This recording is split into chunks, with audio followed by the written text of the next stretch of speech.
Bismillahirrahmanirrahim. Alhamdulillahi nahmaduhu wa nasta'inuhu wa nastaghfiruh wa na'udzu billahi min syururi anfusina wa min sayyiati a'malina may yahdihillahu fala mudhillalah wa man yudlil fala hadiyalah.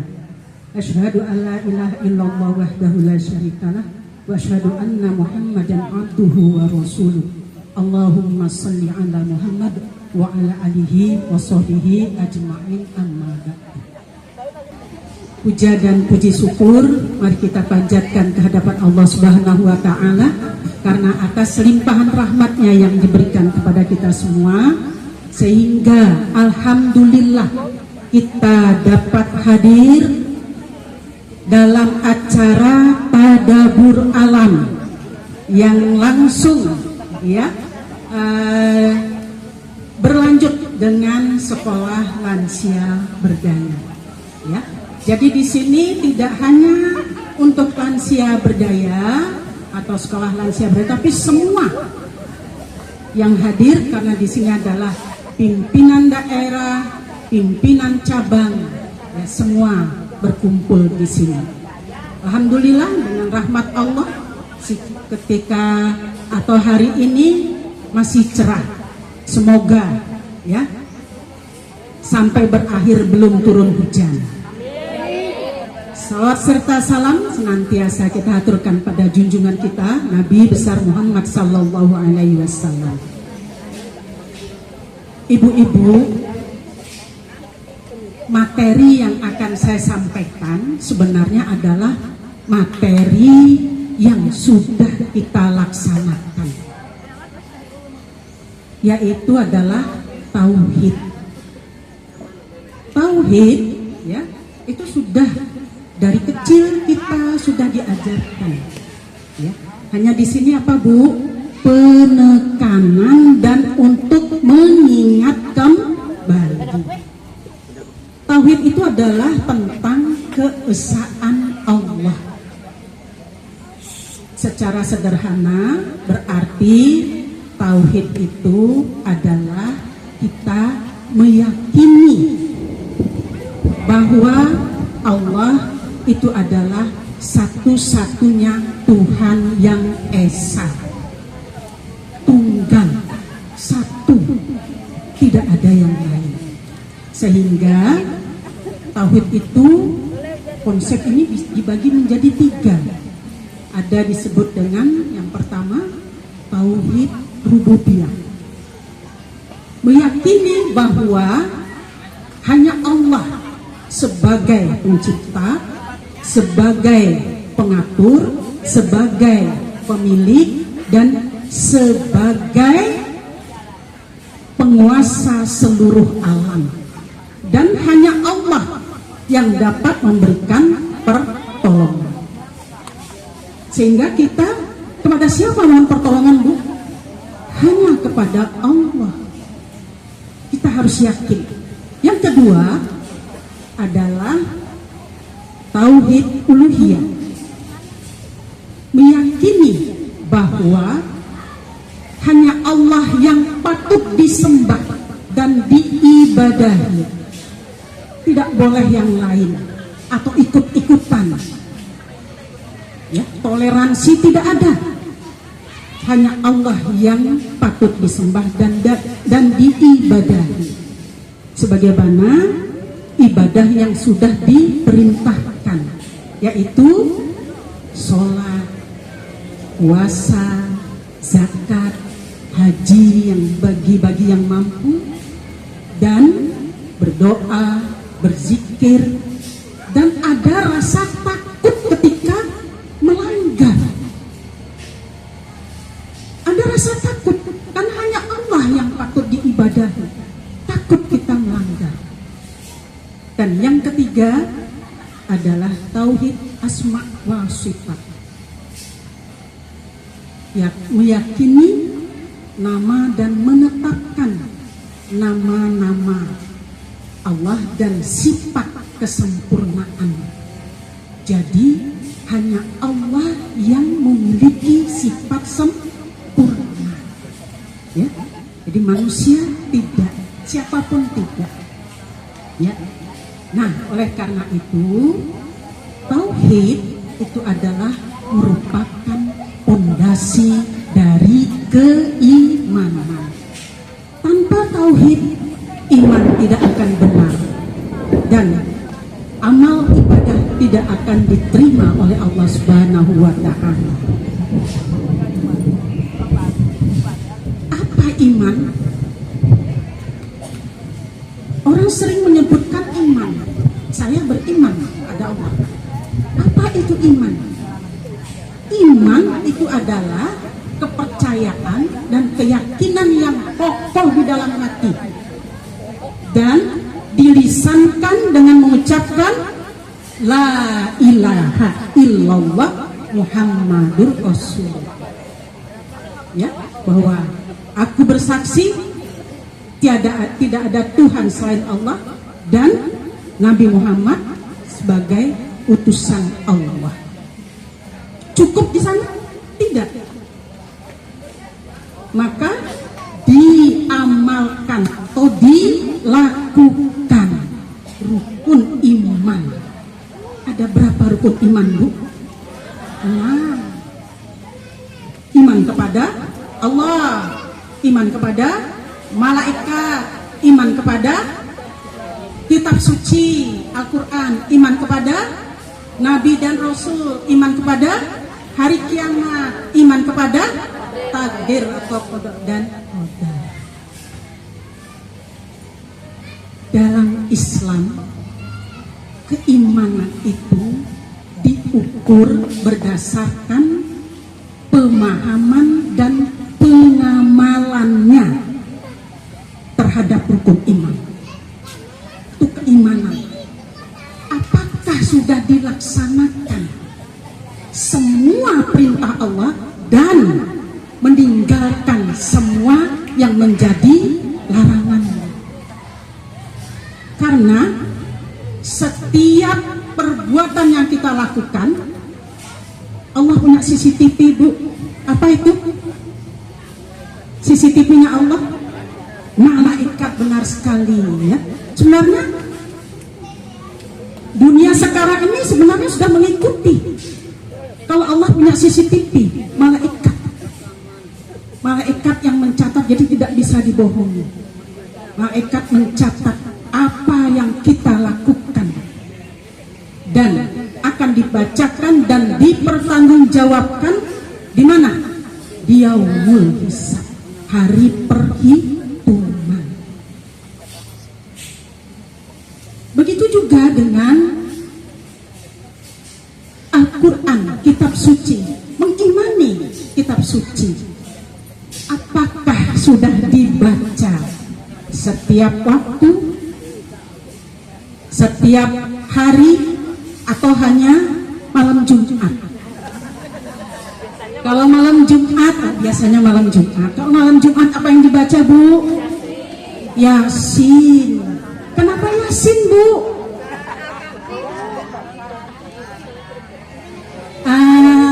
Memang Al-Quran itu ada surah-surah yang memiliki fadilah.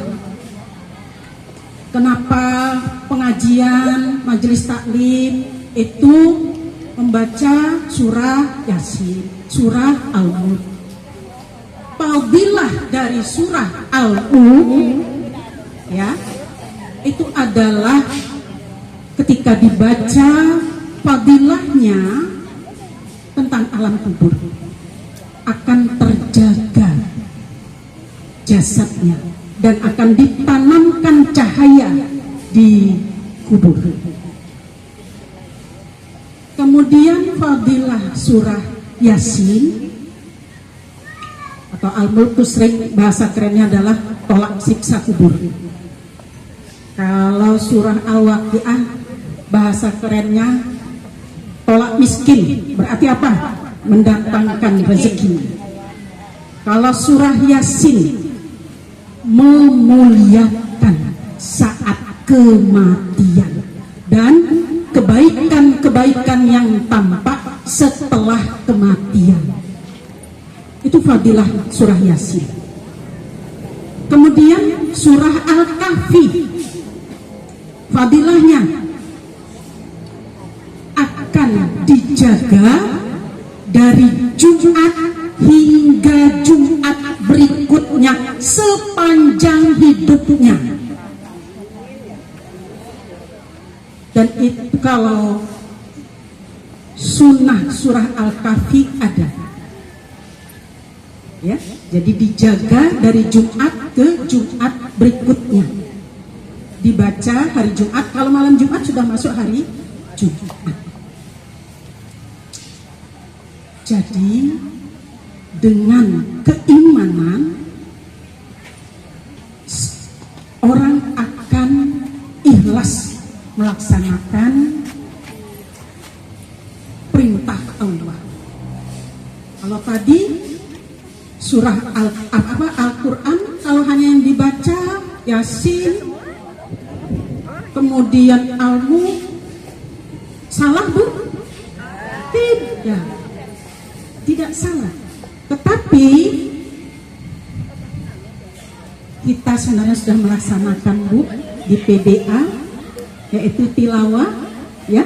Ada 30 anggota yang membaca juz dihatamkan, juz kedua dihatamkan, ya. Jadi berikutnya kalau sudah naik lagi yang juz 30 kembali menjadi yang satu, ya. Kita tidak memilih karena bukan disuruh memilih membaca pada Allah, tetapi apa? Bacalah Al-Quran sebagai bekal kita nanti, ya. Jadi dengan iman yang kuat, ya, kalau sudah yakin akan ikhlas melaksanakan semua perintah Allah. Salah satu contoh adalah sholat. Perintah sholat wajib dilaksanakan, dan kita tahu ketika ditinggalkan berdosa. Kalau dosa berarti akan menjadi penghuni neraka. Kita takut, maka kita tidak akan meninggalkan. Jangankan sholat wajib, bagi yang sudah terbiasa melaksanakan sholat sunnah, ada beban ketika meninggalkan. Itu keimanan, ya. Jadi untuk itu mari kita tingkatkan keimanan kita dengan meningkatkan amal-amal soleh, ya, lebih mendekatkan kepada Allah, meningkatkan amal ibadah, amal kebaikan untuk bekal bisa masuk ke dalam surga. Surga itu ada 8 pintu Bu. Nama pintu sesuai dengan amalan kita. Dan yang paling tinggi adalah surga Firdaus. Surga Firdaus. Ada amalannya yang rajin puasa, malah FRI menjaga. Assalamualaikum, mari masuk Bu Aji Darmawani. Ini pintu yang untuk rajin puasa. Ada yang rajin tahajud, dipersilakan. Ada yang rajin sedekah. Bu Aji Mariam, masuk Bu. Ada pintu taman surga yang bisa masuk berpasang-pasangan, berombongan. Ada suami istri berpasangan, ada majelis taklim ketika amalnya sama. Jadi kita jangan sama bajunya. Semoga pimpinan daerah Aisyah akan memiliki amal yang sama, masuk rombongan bersama-sama, ya, ke dalam pintu taman surga. Ya. Waktu kajian tanggal 13 saya ada, ya Allah, mana itu? Aduh, teman tuh Bu Aisyah panggil, ya Allah, Bu Nani, ya Palingnya Bu Nani itu yang suka marah kalau tidak pengajian. Ya, ada kajian itu tanggal 13. Ya, itu amal ibadah. Ya, berarti kita ibadah. Apakah yang dimaksud dengan ibadah? Ibadah itu adalah kepercayaan, keyakinan yang dilakukan semata-mata sebagai wujud apa Bu? Taat kepada Allah dan hanya mengharap ridho Allah, hanya mengharap pahala dan ridho dari Allah. Esensi daripada ibadah tidak hanya mencakup ritual keagamaan saja, tetapi juga aspek dari kehidupan, termasuk hubungan sesama manusia seperti sekarang ini, ya, saling berbagi, kemudian juga dengan alam semesta yang dilakukan ikhlas karena Allah. Ibadah ada dua, ibadah ritual khusus dan ibadah umum, yaitu muamalah. Ibadah khusus meliputi ibadah yang tata caranya sudah ditentukan, seperti sholat, puasa, zakat, haji, sudah ditentukan. Ibadah umum, muamalah, segala aktivitas yang baik yang bermanfaat yang dilaksanakan karena Allah. Kita bahas satu tentang sholat, ya. Sholat ada dua, sholat wajib, fardu, dan sholat sunnah. Sholat tadi sudah juga sampai pada toharoh, ya Bu, ya. Berarti bersuci dan mensucikan dari hadas atau najis dan kotoran. Baik itu saya rasa semua sudah tahu Bu, ya, nggak perlu dibahas lagi. Baik itu pakaian, kemudian juga badannya, tubuhnya, dan juga tempat sholat, ya.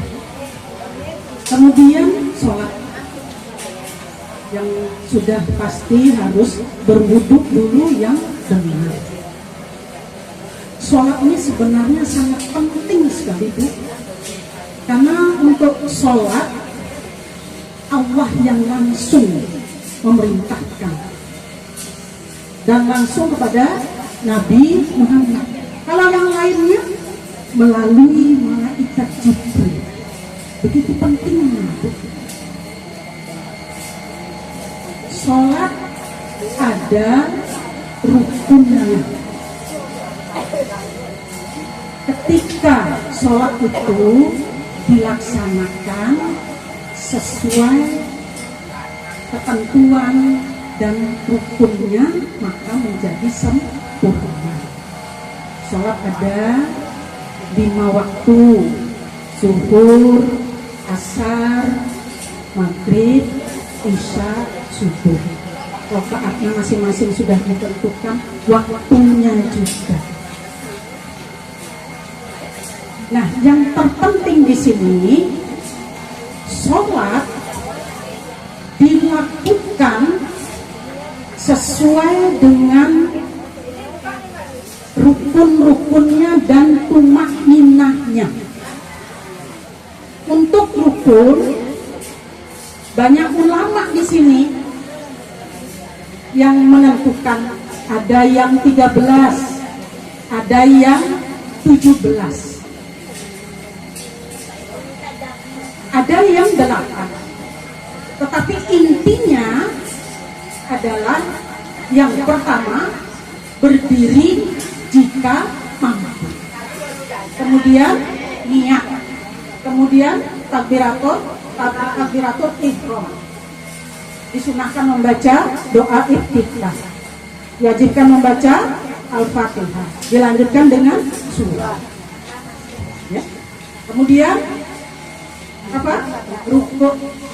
Kemudian i'tidal. Setiap gerakan ada tumakninahnya. Jangan hanya sekedar saja.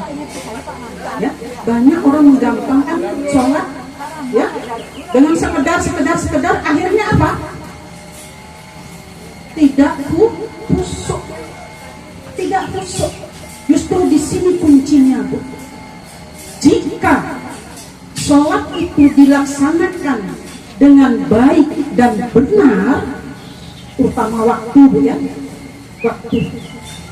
Makanya as-sholatu waqtiha, di awal waktu, tepat dengan waktu, sesuai dengan rukunnya, maka akan dicintai oleh Allah dan dijauhkan dari perbuatan tercela.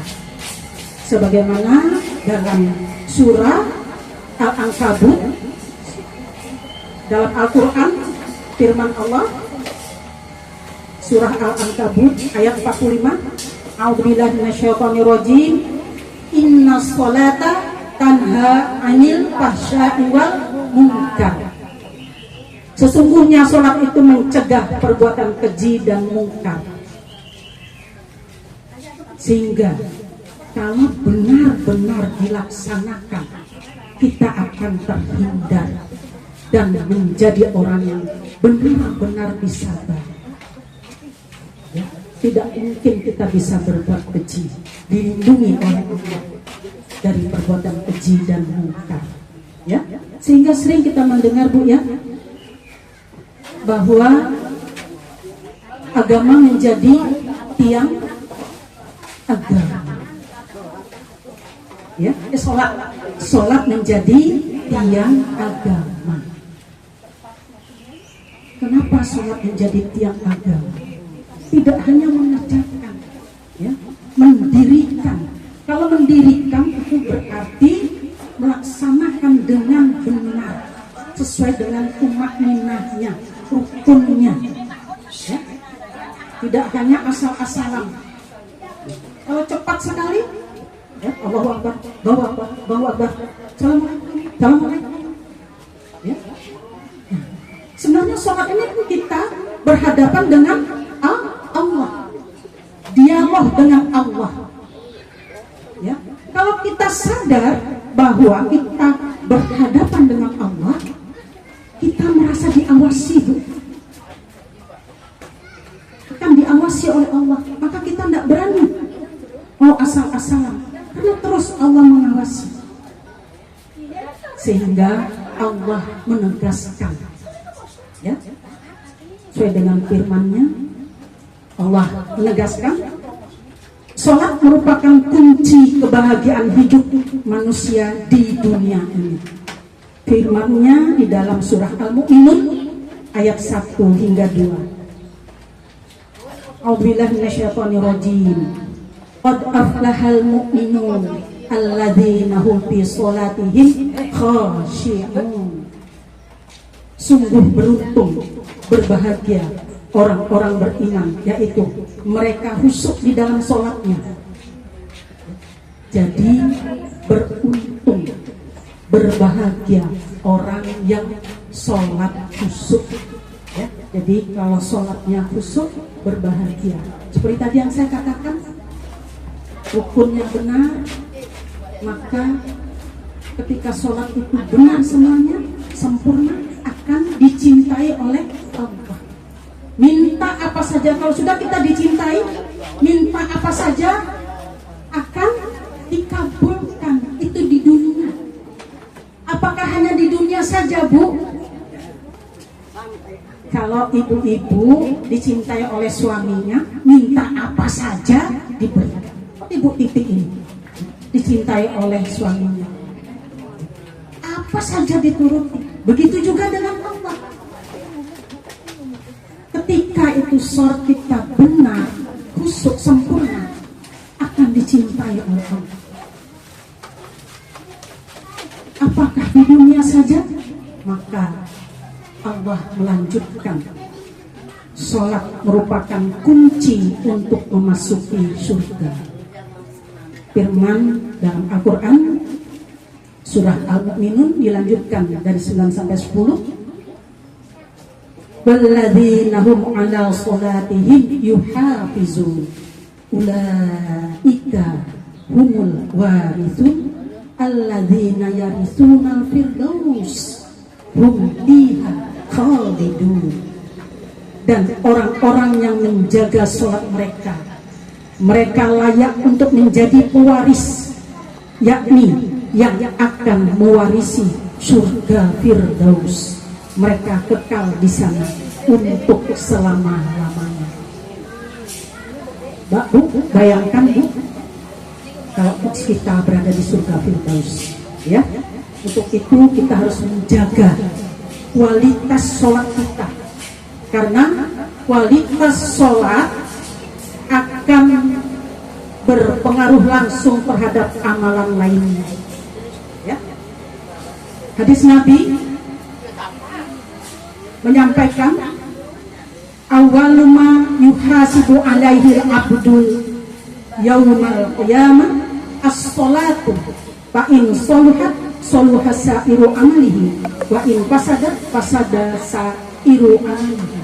Sesungguhnya amal yang pertama kali dihisab dari seorang hamba pada hari kiamat adalah sholatnya.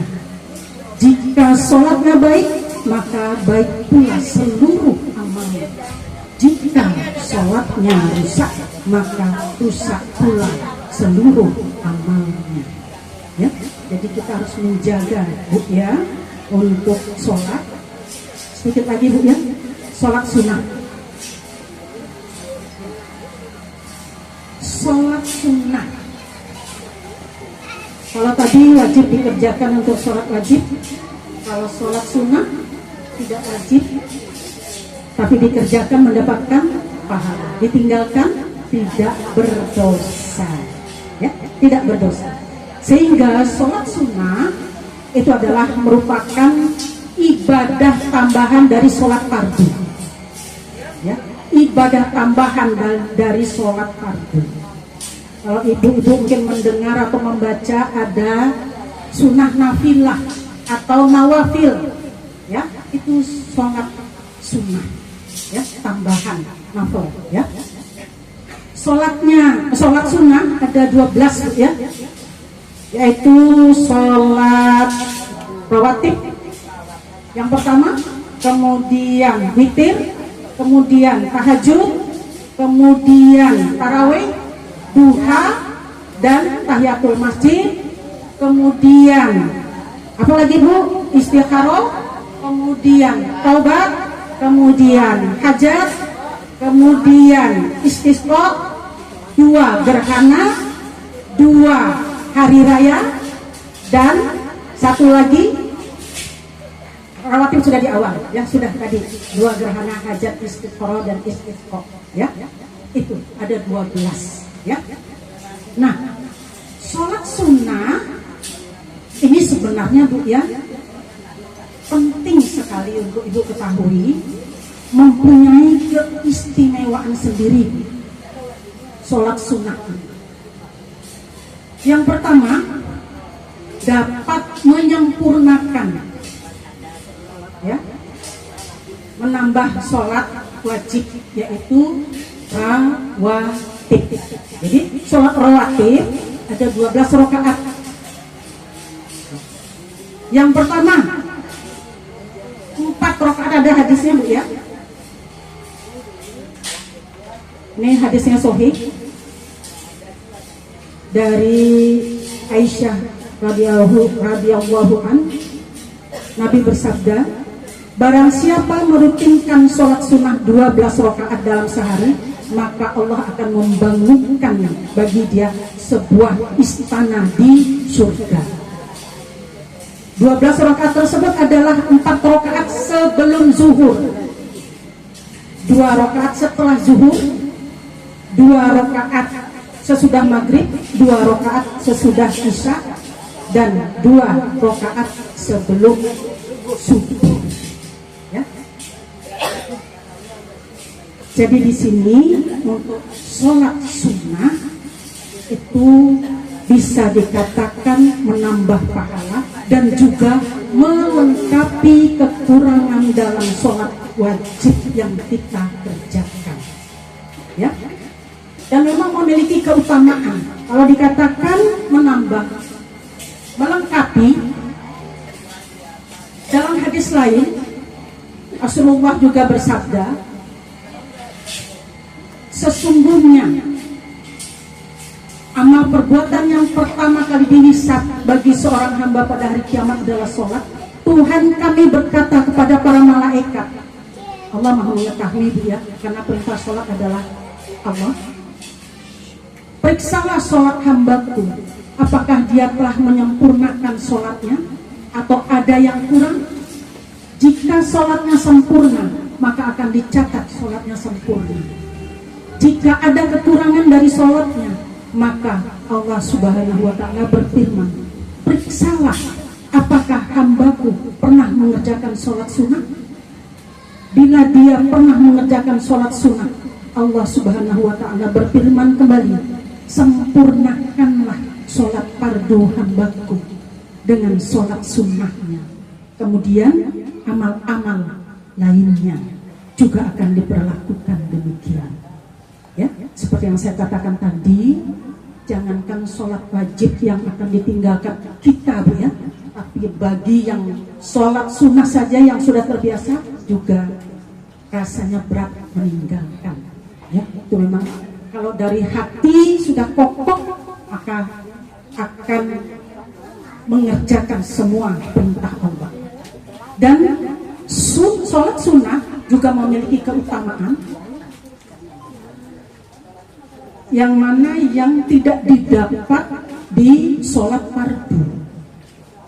Ya, kalau sholat fardu sudah tadi masuk ke dalam surga, iya. Ada yang tidak ada dalam sholat fardu, dan ini namanya sholat sunnah adalah menambah, ya, kalau kurang. Seperti sholat sunnah syuruk. Ada tadi, Bu? Tidak ada. Sebenarnya adalah syuruk itu adalah sholat duha di awal. Ya, syuruk. Ya, jadi sholat duha itu ada 12. Ya, dari 2 hingga 12.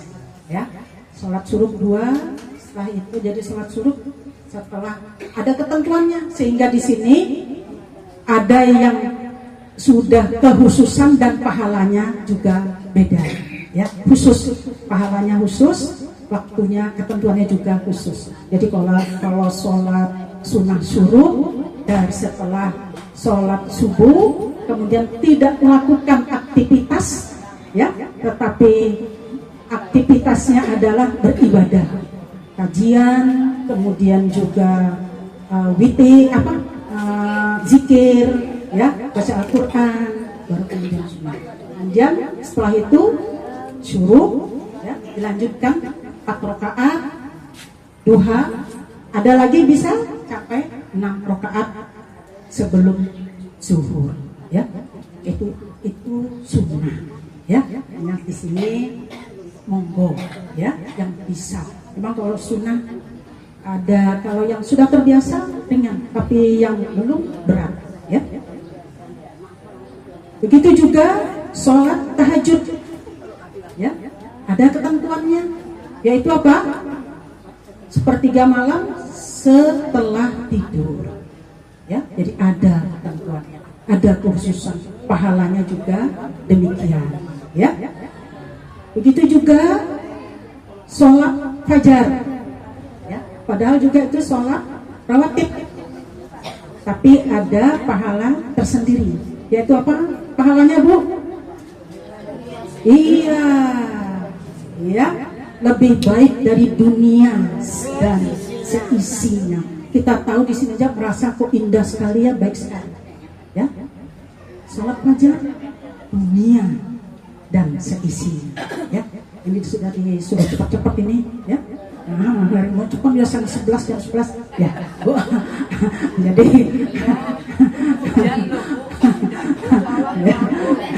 jadi sebenarnya intinya Bu ya, terutama sholat itu harus dijaga ya, karena seperti tadi kunci untuk kehidupan di dunia dan juga di ya tempat kita di surga Firdaus.